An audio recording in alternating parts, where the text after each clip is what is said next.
ఆయన చంపుకొని తినుడు అయితే అన్న అట్లేం లేదమ్మా, లేదు నాన్న, తిన్నప్పుడల్లా అది గుర్తొస్తా లేదు లేదా అంటే నాకు ఎంజాయ్ అనిపిస్తుంది. లేనప్పుడు ఏదైనా కొడుకును చావగొట్టు అవునమ్మా, దేశానికి అర్పించుకుని తినవలసి వచ్చిందా బతుకు. లేదమ్మా లేదు, ఏం చెప్తాం చెప్పు.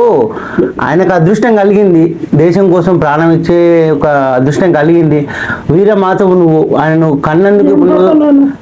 కన్నందుకు నువ్వు చరిత్రలో నిలిచిపోతావు. నువ్వు అంటే అమ్మ ఎన్నో జన్మల పుణ్యం అనుకోవాలి మీరు. ఆ పుణ్యం ఉంటేనే మీకు ఆయనకు దక్కింది, ఆయనతో పాటు ఆయన కన్నందుకు మీకు దక్కింది. ఇప్పుడు సరే, మీ కడుపు కోత ఎవరు తీర్చలేనిది, కానీ ఎంత పిల్లలని అవును, కడుపుకోతే అది ఒక తల్లికి, అది దేవుడు అంత బాధ్యత, అంత ప్రేమ తల్లి ద్వారానే అది పొందగలుగుతాం మనం.